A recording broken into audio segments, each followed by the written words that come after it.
우리 모두를 늘 푸르른 풀밭으로 잔잔한 물가로 인도해 주심으로 우리의 삶 속에 조금도 부족함이 없는 넉넉한 인생길로 인도해 주시는 참 좋으신 우리 주님을 향하여, 목자 되신 주님을 향하여 할렐루야 찬양돼서 찬양했습니다.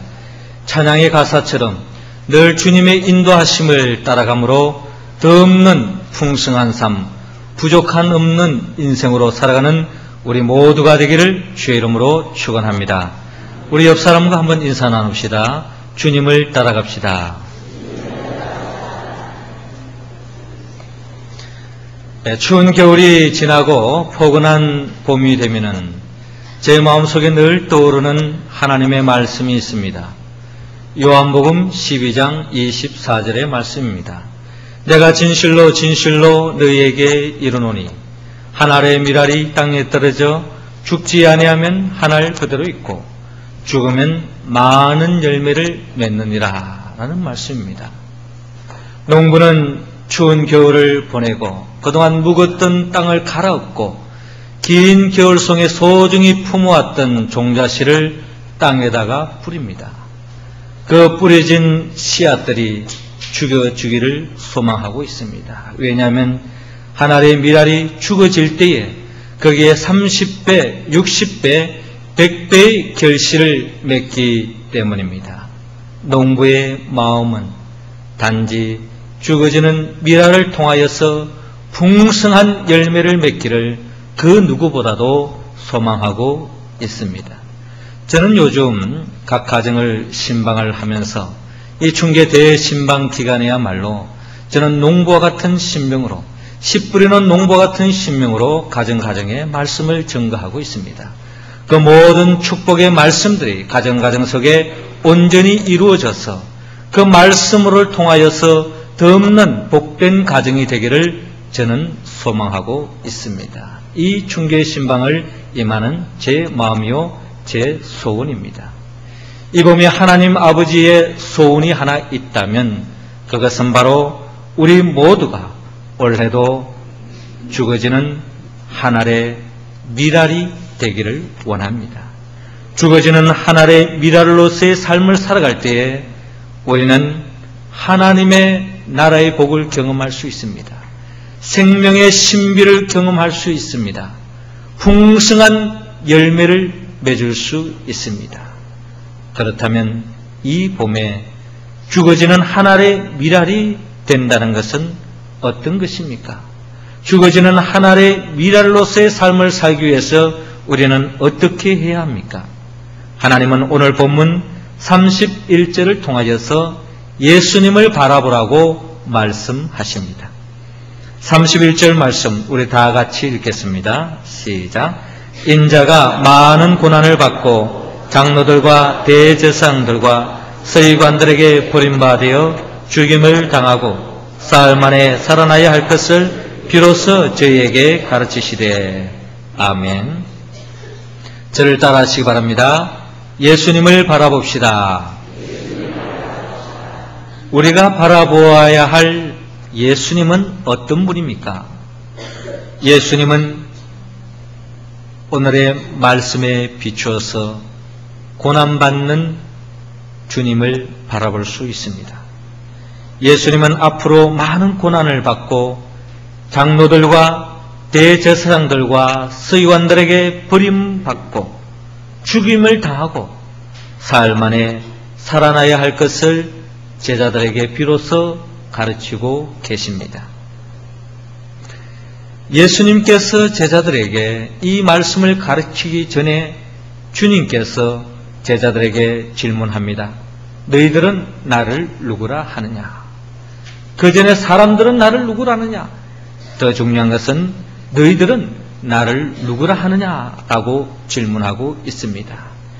이때에 베드로가 대답하기를 주는 그리스도이십니다 라고 고백하고 있습니다. 예수님이 우리의 구원자입니다. 예수님이 우리의 인생의 해결자입니다.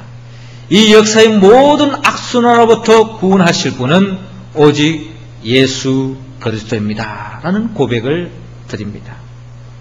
이 고백이 있은 이후에 예수님께서 비로소 예수님께서 고난을 받으시고 또한 버림받으며 죽임을 당하시고 사흘 만에 살아나실 것을 가르치고 있습니다. 예수님께서 왜 고난의 길을 걸어가야 합니까? 예수님은 자신이 제자들의 고백들처럼 그리스도로 밝히기 위해서는 주님은 십자가를 통하여 영광으로 나아가기를 원합니다. 고난의 십자가를 져야만이 부활의 영광을 맞이할 수 있고 십자가와 부활을 통하여 진정한 예수가 그리스도이심을 제자들에게 온 인류에 밝히기 위해서 주님은 고난의 길을 택하고 있습니다. 현실적으로 주님은 고난을 받아야 합니다. 주님은 버림받아야 합니다. 주님은 철저히 죽음을 당해야 합니다. 이것이야말로 우리가 주목하고 바라보아야 할 예수님의 모습입니다. 곤충학자 찰스 코만은 애벌레가 나비가 되기 위해서 고치 구멍을 뚫고 나오는 광경을 오랫동안 관찰하게 되었습니다. 나비가 작은 고치 구멍을 뚫고 나기 위해서 몸부림치고 있는 모습을 보게 됩니다. 그리고 긴 시간 애쓰고 있는 이 나비가 안쓰러워서 가위를 가지고 고치 구멍을 조금 뚫어 주었습니다. 이제 나비가 화려한 날개를 펼치고 창공을 날아다니겠지 하고 기대를 했는데 나비는 날개를 질질 끄면서 바닥에서 왔다 갔다 하다가 그만 죽고 말았습니다. 나비는 땅을 박차고 하늘을 향해 날아오를 만한 힘을 갖지 못했던 것입니다. 곤충학자 찰스 코만은 뒤늦게 깨닫게 되었습니다. 나비는 작은 고치 구멍을 빠져나오려고 애쓰는 가운데 날개에 힘을 키우게 되어지고 이로 인하여 창공으로 날 수 있는데 그 고통과 이 고난의 시간을 좀 더 단축시켜 주기 위해서 좀 안쓰러워 보이는 이 애벌레를 좀 도움을 주기 위해서 결국 그 구멍을 좀 잘라서 넓혀 주었을 뿐이었는데 그 고난을 통과하지 않는 이 나비는 결코 날 수 있는 힘을 얻지 못해서 창공을 날지 못했다는 것을 뒤늦게 깨달았습니다. 그렇습니다. 애벌레가 나비가 되어서 창공을 향하여 날기까지는 고난을 거쳐야 합니다. 긴 고통의 세월이 필요합니다. 그것을 통해서 그는 점점 날 수 있는 힘을 갖추게 되어지고 날개를 쫙 펴서 창공을 향하여 날 수 있다는 겁니다. 우리의 삶 속에 우리는 하나님께서 우리에게 고난의 길로 인도할 때가 있습니다. 우리가 외면하고 싶은 고난 말입니다. 그러나 그 고난을 통하여서 사람은 때로는 좌절되기도 하지만 그 고난이 있기 때문에 더욱더 정금같이 단련받고 연단받아서 하나님으로부터 더 크게 쓰임받는다는 것입니다. 사랑하는 성도 여러분, 혹 여러분 가운데 어려움에 처해서 힘든 분 계십니까? 여러분 나비를 바라보시기 바랍니다. 이제 봄날이 되면 나비들이 여러분 주위로 날아올 것입니다. 그 나비를 통하여서 저 나비도 어려운 고통을 뚫고 저 창공에 마음껏 자유롭게 날아다닐 수 있는 것도 바로 그 고통을 통과했기 때문에 그 자유와 기쁨을 만끽하는 것처럼 여러분들의 삶 속에 지금 어려움이 있고 힘들다 할지라도 그 고난은 필요 없는 고난이 아니라 여러분들의 더 큰 하나님의 복을 누리기 위한 하나님이 예비해 놓으신 고통인 줄로 믿고 그 고통을 감사하고 그 고통의 터널을 잘 통과할 수 있기를 바랍니다. 혹시 여러분 가운데 고통과 고난 속에서 좌절하여 실족하여 기진맥진하고 있는 성도 있습니까? 여러분 예수 그리스도를 바라보시기 바랍니다. 히브리서 12장 2절은 우리에게 말씀합니다. 믿음의 주요 온전케 하시는 이인 예수를 바라보라.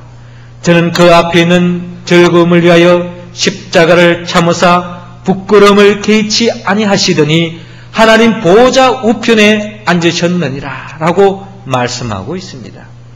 예수님께서 지금 하나님 보좌 우편에서 영광의 자리에 자리 잡고 있게 된 것은 주님은 십자가를 참고 부끄러움을 개의치 않고 앞에 있는 즐거움을 위해서 그 모든 고난을 다 받아들였다는 겁니다. 우리의 삶 속에 어려움이 있을 때, 힘든 일이 있을 때 그 현상을 바라보고 좌절하지 마시고 그 고난 그 뒤에 있는 그 영광을 사모하면서 소망 가운데 모든 어려움을 이겨나가는 우리의 성도님들 다 되시기를 주의 이름으로 축원합니다. 두 번째로 이 봄에 우리 모두가 죽어지는 하늘의 미랄이 되기 위해서는 어떻게 해야 합니까? 하나님은 오늘 본문 32절에서 33절의 말씀을 통하여 예수님을 생각하라고 말씀하고 있습니다. 33절 말씀 우리 할렐루야 찬양대원들이 읽어주시기 바랍니다. 시작.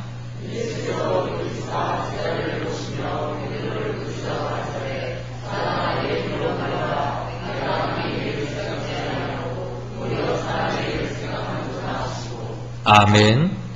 저를 따라 하시기 바랍니다. 예수님을 생각합시다. 우리가 생각해야 할 예수님은 어떤 분입니까?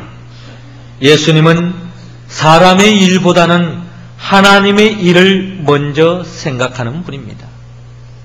그리고 예수님과 더불어서 오늘 본문을 통하여 함께 생각해 보아야 할 사람이 있다면 그것은 바로 베드로입니다. 예수님과 베드로의 차이점은 뭡니까? 예수님은 어떠한 상황 속에서도 사람의 일보다 하나님의 일을 먼저 생각하는 분입니다.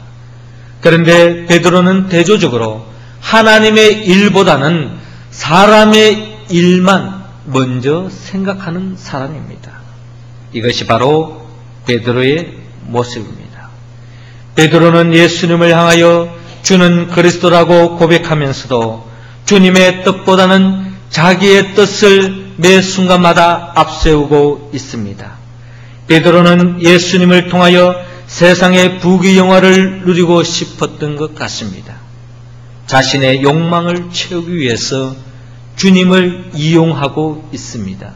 말로는 예수님을 그리스도라고 고백하지만 주님의 뜻을 따르기보다는 주님을 이용하여서 자기의 뜻을 실현시키기 위해서 몸부림치는 베드로의 모습은 결국 주님이 기뻐하지 않는 모습입니다. 이처럼 예수님께서 사람의 일보다 하나님의 일을 먼저 생각했기 때문에 주님은 고난을 받고 버림받아지고 죽임을 당한다는 것을 주님께서 내어놓고 이야기했을 때에 베드로는 정면으로 주님 앞에 반박하고 있습니다. 사실 베드로의 입장에서 본다면 이것이야말로 베드로의 절망이 아닐 수 없습니다. 죽음입니다. 있을 수 없는 이야기입니다. 그가 그렇게도 믿고 의지했고 자기의 모든 가족과 자기의 모든 배와 거물을 버려두고 온전히 주님만 바라보고 오늘날까지 따라왔건만 주님이 현실적으로 죽음을 당하고 십자가에 못 박혀 죽음의 길을 걸어간다고 했을 때에 그 어떠한 사람인들 거기에 아멘으로 받아들일 수 있겠습니까? 베드로는 철저하게 주님 앞에 간청하고 있습니다.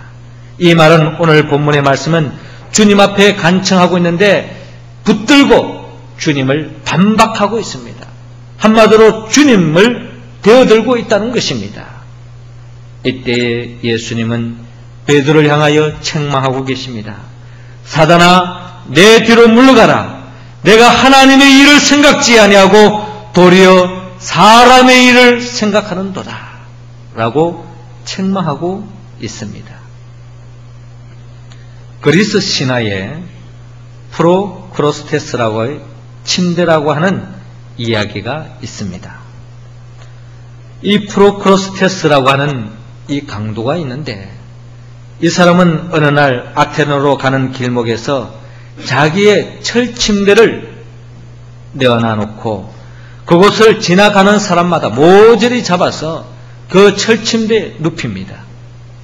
그 철침대에 눕혀놔놓고 혹시 이 철침대보다도 몸이 너무나도 크면은 그 다리를 잘라서 그 철침대에 맞춥니다. 혹시 이 철침대의 규격보다 신체가 좀 작으면 늘어뜨려 가지고 그 철침대에 맞추고 있습니다. 결국 다리를 자르고 몸을 늘어뜨리니 어떤 일이 생깁니까? 다 죽고 마는 것입니다. 이것이 바로 프로크로스테스의 강도에 하는 짓이었습니다. 악명 높은 강도의 모습이었습니다. 이 이야기는 자기 기준만으로 사는 사람을 보여주고 있습니다. 자기 입장만 내세우는 사람을 풍자하고 있습니다. 하나님의 뜻과 입장을 아랑곳하지 않고 자기의 기준과 자기 입장만 내세우는 사람은 강도와 같은 사람이요 사단과 같은 존재입니다. 예수님이 가장 싫어하는 모습입니다. 그러기에 주님께서 말씀합니다. 사단아, 내 뒤로 물러가라. 내가 하나님의 일을 생각지 아니하고 도리어 사람의 일을 생각하는 도다. 주님은 책망하고 있습니다.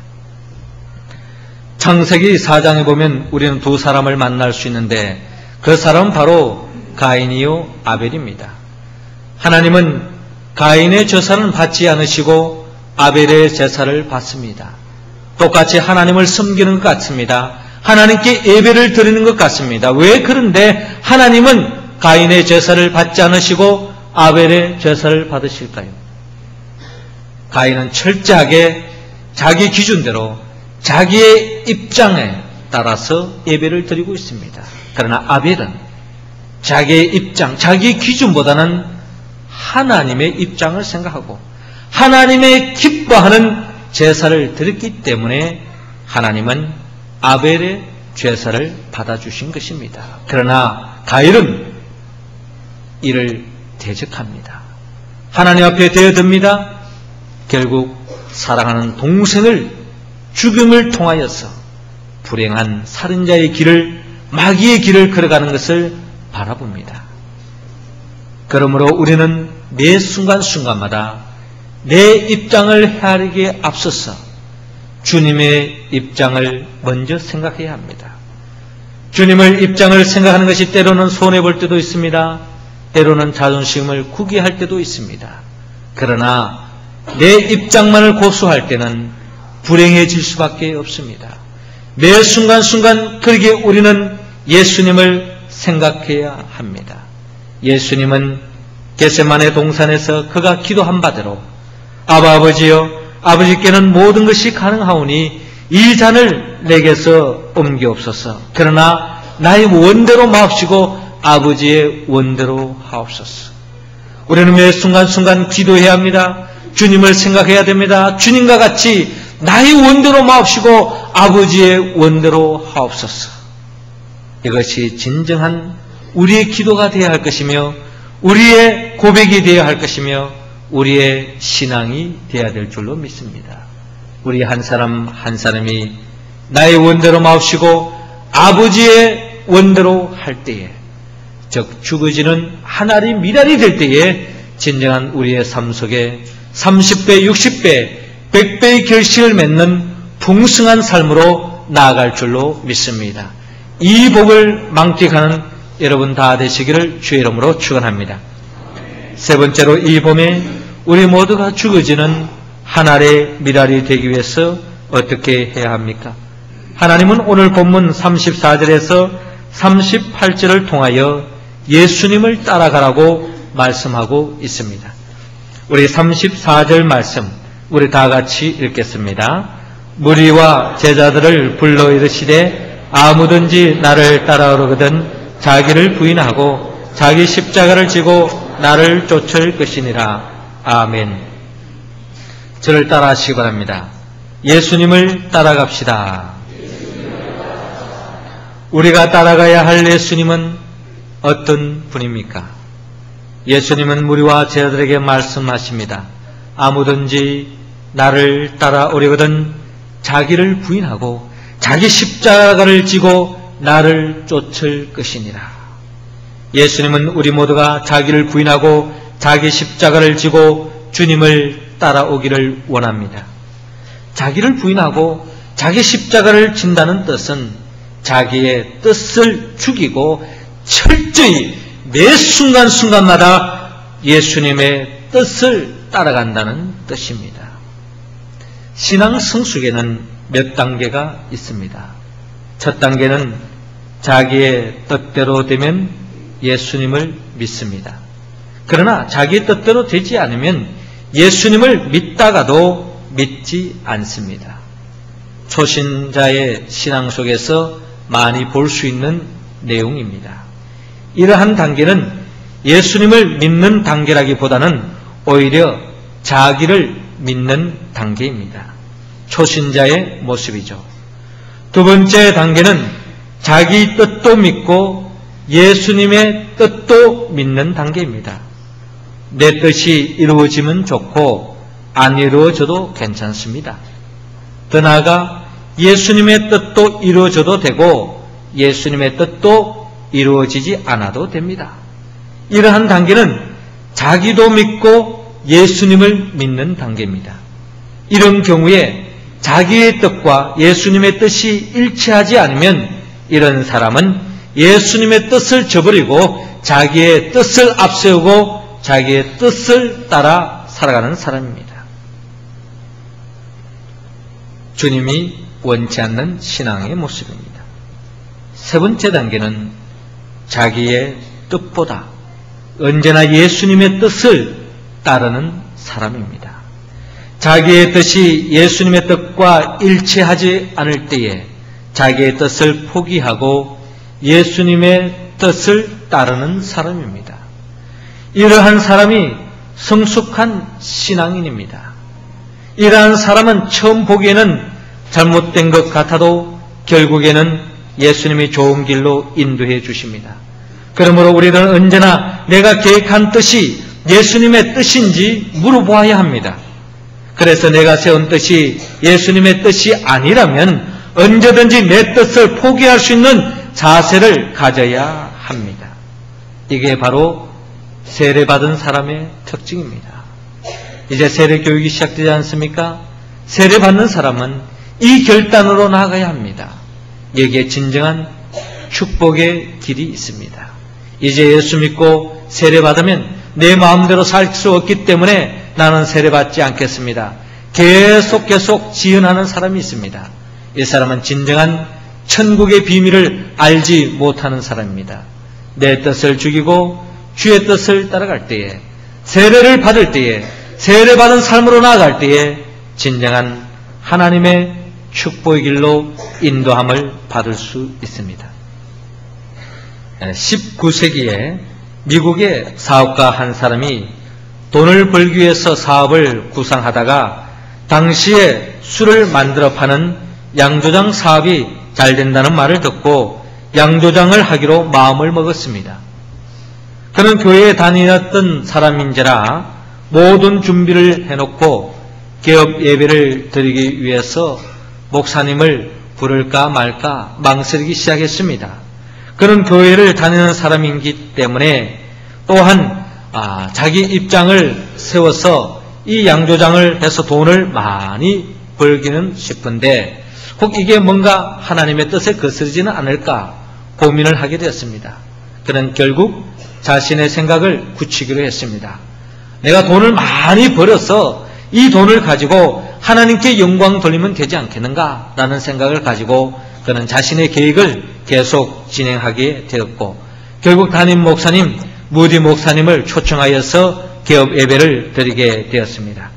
무디 목사님은 성도의 부탁인지라 또한 개업 예배를 참석하게 되었습니다. 그러나 무디 목사님 마음속에 이것은 아무래도 하나님의 뜻이 아닌 것 같아서 아닌 것 같은 마음이 자꾸 드는 것입니다. 그래서 무디 목사님 마음에 이것은 하나님의 뜻이 아니다 하면서 예배를 드리는 가운데 이제 기도를 하게 되었는데 기도 속에서 이렇게 기도하게 되었습니다. 오 하나님, 이 양조장이 오늘 예배를 드리고 내일 문을 열게 되어집니다. 이 양조장 문이 열리지 않게 하여 주시옵소서. 이 문이 열리면 엄청난 술이 생산되게 될 텐데 수많은 청소년들이 이 술을 마시고 타락하게 될 것입니다. 수많은 사람들이 술을 먹고 취하여 제정신이 아닐 것입니다. 오 하나님, 제발 오늘 밤 이 양조장 주인의 마음을 감동시켜 주셔서 이 양조장 문이 내일 열리지 않게 하여 주시옵소서 라고 개업 예배 때에 간절히 기도를 드린 것입니다. 사람들이 예배를 드리고 난 후에 축하 파티를 하다가 모두 당황하여서 돌아가게 말았습니다. 양조장 주인은 밤새 고민을 했습니다. 한숨을 잘 수가 없었습니다. 내가 돈을 버려서 다른 것도 아니고 하나님의 영광을 위해서 돈을 버리겠다는데 뭐가 잘못됐는가? 그럼에도 불구하고 하나님 앞에 기도하게 되었습니다. 하나님 뜻이 어디 있습니까? 간절히 기도하는 끝에 결국 하나님의 뜻을 깨닫고 자기의 뜻을 포기하고 하나님의 뜻을 따르기로 했습니다. 다음날 그는 양조장 문을 열지 않았습니다. 그리고 나중에 그 양조장 자리에 그곳에 무디 신학교가 세워졌다고 합니다.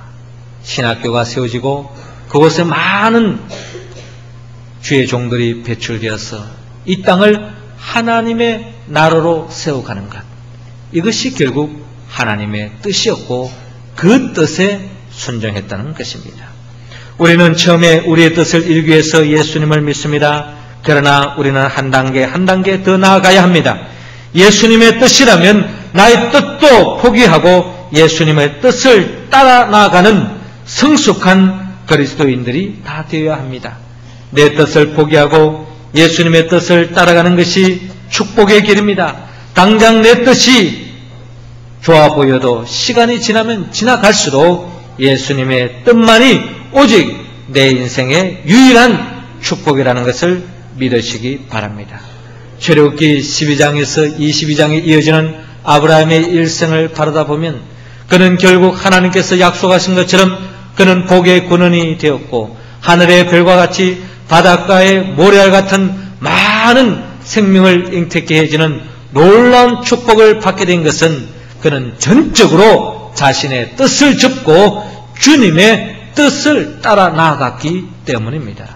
그 뜻을 따라 나갔기 때문에 진정한 복의 근원의 인생으로 살았고 믿음의 조상으로서 오가는 모든 세계 속에서 많은 복을 받은 정표로서 우리에게 보여주고 있습니다. 사랑하는 성도 여러분, 하나님은 이 봄날에 우리 모두가 죽어지는 하늘의 미랄이 되기를 원합니다. 예수님을 바라보기를 원합니다. 예수님을 생각하기를 원합니다. 예수님을 따라가기를 원합니다. 이 모든 것이 내 의지로 내 힘으로 온전히 이 말씀에 응답할 수는 없지만 우리를 위하여 십자가에 못 박혀 죽으시고 우리를 위하여 사망 권세를 깨뜨리고 부활하신 예수 그리스도 영 보혜사 성령님께서 함께해 주실 때에 우리는 이 말씀에 응답하여 이 봄날에 죽어지는 하나님의 미랄로서의 인생을 살아감으로 말미암아 하나님께 영광 돌리고 교회 속에서 가정 속에서 사회 속에서 풍성한 30배, 60배, 100배의 결실을 맺으며 살아가는 우리 모두가 되기를 주의 이름으로 축원합니다. 기도드리겠습니다. 생명의 영 보혜사 성령님이시여, 이 시간 우리 모두에게 성령의 기름을 부어 주시옵소서. 고난의 십자가를 향하여 나아가는 예수님을 바라보게 하여 주옵소서. 사람의 일보다 하나님의 일을 먼저 생각하는 예수님을 생각하게 하옵소서. 자기를 부인하고 자기 십자가를 지고 가는 예수님을 따라가게 하옵소서. 이 봄에 죽어지는 하늘의 미랄이 되므로 하나님께 영광 돌리고 30배, 60배, 100배의 풍성한 결실을 맺는 올 한 해 우리의 인생 길로 인도하여 주시옵소서. 예수님의 이름으로 기도드리옵나이다. 아멘. 다 일어나셔서 찬송가 513장 찬양합시다.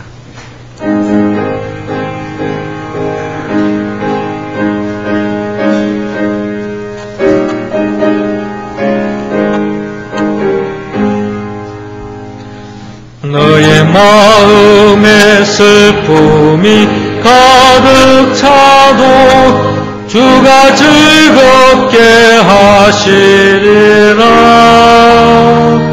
아침 해같이 빛나는 마음으로 너 십자가 지고 가라. 즐거운 마음으로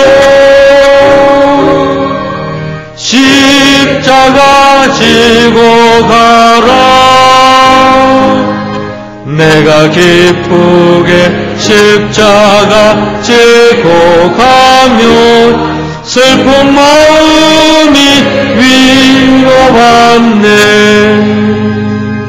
때를 따라서 주시는 은혜로서 가란 심령에 힘을 얻고 주가 언약한 말씀을 기억하고 너 십자가 지고 가라. 즐거운 마음으로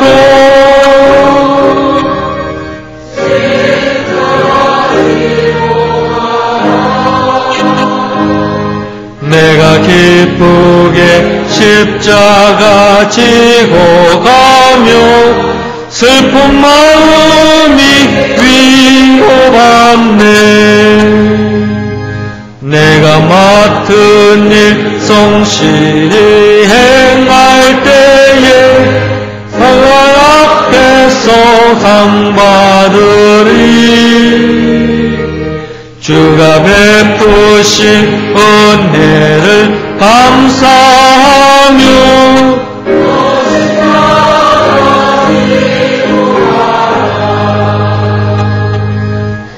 즐거운 마음으로 십자가 지고 가라. 내가 메쁘게 십자가 지고 가며 슬픈 마음이 위로받네.